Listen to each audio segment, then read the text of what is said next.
muy buenas tardes, muy buenas noches, buenos días. Les saluda a su servidor, José Alejandro Vega, arqueólogo, historiador del arte. En esta ocasión hemos querido hacer estas pequeñas cápsulas para poderlos introducir a las diferentes obras y temas que vamos a tratar en nuestros cursos. En este caso, hemos escogido esta obra que se intitula El emperador Maximiliano de México ante su ejecución de 1882 de el pintor francés Jean-Paul Laurens, cuya obra se encuentra hasta el Museo Hermitage allá en Rusia y cuya noticia del fusilamiento de Maximiliano recorre buena parte de Europa, Francia, Estados Unidos, etcétera, ¿no? Es decir, hay una repercusión bastante fuerte en ello. Y hoy les vamos a presentar esta obra de este pintor francés de corte historicista que gustaba de la pintura de temática histórica, pintor liberal, crítico del imperio de Napoleón III, en el que vemos a Maximiliano en este caso representado cómo recibe su sentencia de muerte y cómo su confesor personal, el padre Soria, está apenado por la muerte del monarca que le consuela.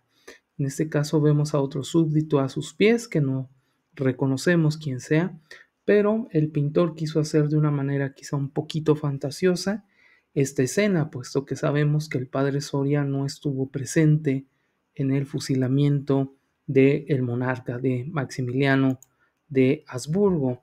En este caso, pues bueno, también hablarles de que la escena se desarrolla en el templo de Capuchinas, en el convento de Capuchinas, allá en Querétaro, en donde Maximiliano pasa sus últimos días, es embalsamado y en donde recibe su sentencia de muerte. Sabemos que el emperador no forma parte de su juicio, de los juicios que se les hace a él y a sus generales, puesto que también estaba pasando por una fuerte infección intestinal. Sabemos que probablemente padeció disentería, es decir, una infección intestinal debido a las aguas pútridas justamente debido al sitio de Querétaro, pues muchas cosas en la guerra pues se echan a perder, dentro de ellas el agua, ¿no? Y bueno, pues su doctor personal, el doctor Bash, es quien le administra unas píldoras de opio. Sabemos que el propio emperador, de alguna manera, pues también probó el hashish en Brasil, sobre todo en alguno de sus viajes, puesto que también conocía otras partes del continente americano. Y bueno, pues ahí también en el templo de Campuchinas, hoy actualmente en el museo donde él estuvo recluido, hay una pipa que él utilizaba para poder fumar pues esta sustancia finalmente. En fin, pues toda esta historia tiene una repercusión en todo el mundo y finalmente pues tenemos otras obras posteriores a la muerte de Maximiliano de Habsburgo en donde vemos justamente el fusilamiento de Maximiliano. Sabemos que el emperador o digamos, la escena de fusilamiento, no hay obra, sobre todo fotografía, que era ya muy usual en el siglo XIX mexicano, desde 1840 que entra la fotografía a México, en donde pues no tenemos el momento preciso del fusilamiento, sino fotografías antes o después del fusilamiento de Maximiliano. No sabemos en este caso que se representa al centro a Miguel Miramón, uno de los, digamos, niños héroes de Chapultepec. Finalmente este general participó en la defensa del castillo de Chapultepec, uno de los presidentes más jóvenes que ha tenido la historia mexicana, y por supuesto don Tomás Mejía, general de raíz indígena, cuyo, digamos, entierro es pagado por el propio Benito Juárez digamos, al no tener su esposa dinero para poder enterrarlo, ¿no? Sabemos por notas, ¿no? Que el cuerpo del general Tomás Mejía es exhibido en su propia casa para poder de alguna manera captar dinero y poder enterrarlo, ¿no? Ya llevaba un buen tiempo sin enterrarse, y Juárez se entera de esto y pues bueno, él paga justamente el entierro a su propio enemigo político, ¿no?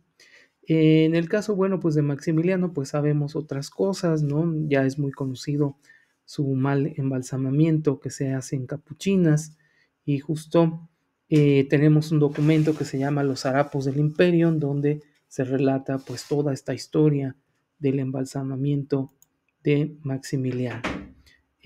También, bueno, en este caso, quisiera yo relatarles que, bueno, del fusilamiento, pues se hicieron varias obras, dentro de ellas del propio pintor francés muy conocido, Edouard Manet, cuya ejecución se pinta.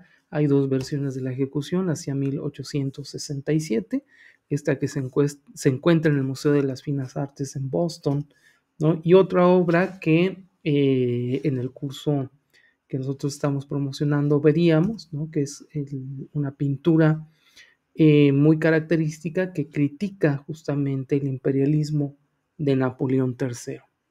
Y por último, presentarles esta fotografía del fotógrafo francés Agustín Perer, que hizo diversos fotomontajes, alegorías fúnebres de Maximiliano y de Carlota. También fue muy usual que utilizase fotografías del fotógrafo francés François Aubert, el fotógrafo de la corte de Maximiliano, en donde vemos justamente pues este momento en el que el emperador y sus generales van a ser fusilados, y en donde vemos pues una franco fotomontaje. Al calce de la foto, las últimas palabras del emperador, que pues son muy conocidas, ¿no? Mexicanos, muero por una causa justa, que es la independencia de México. Ojalá que mi sangre selle las desgracias de mi nueva patria. Y bueno, pues justo Agustín Perer retrata esta escena en este fotomontaje, ¿no? Donde superpone las imágenes del emperador y sus generales y del propio pelotón de fusilamiento que es retratado previamente, ¿no? Aparte de la camisola, de la levita, ¿no? Ensangrentada, que el propio Agustín Perer, casi como fotografía, ¿no? Periodística, está retratando, ¿no? Pues sabemos de alguna manera que la fotografía en el siglo XIX mexicano tiene un papel muy importante, no solo para retratar a los personajes, sino para incluso producir otros objetos, como sería la pintura de retrato en caballete, pintura al óleo, ¿no? Como se utilizó en la Academia de San Carlos, y también escultura incluso, ¿no? Utilizar la fotografía para recrear los rasgos de los diferentes personajes de la burguesía y de la clase alta del siglo XIX. Y bueno, pues hasta aquí nuestra breve cápsula. Los invitamos a formar parte de nuestro curso del arte mexicano del siglo XIX. También estamos promocionando para el sábado 14 de junio el curso también de 5 sesiones de el más allá en el arte novohispano, donde veremos pintura, retrato, en fin, ¿no? Diferentes alegorías de la muerte, del infierno, del cielo, de la muerte, etcétera, etcétera, ¿no? Nos pueden encontrar, nos pueden escribir a brújulacultural9@gmail.com. Con mucho gusto ahí podremos recibir un mail de ustedes, o al WhatsApp, a un mensaje, solamente mensaje, al 56 27 59 3501. Por mi parte sería todo, muchas gracias. Se despide su amigo y servidor José Alejandro Vega, arqueólogo, historiador del arte. Pueden encontrar referencias mías en academia.edu, en Búho Legal, para que ustedes vean que las cédulas están registradas ante la Secretaría de Profesiones de la SEP. Y bueno, ¿no? Dentro de otras cosas, pues tengo amplia experiencia como docente, dando clases para la Escuela Nacional de Antropología, para la Universidad de las Américas de Puebla, para el Museo del Carmen de Lina, etcétera, ¿no? Sobre todo en el plan académico, en la enseñanza, pues he tenido bastante experiencia. Me despido de ustedes, muchísimas gracias por su atención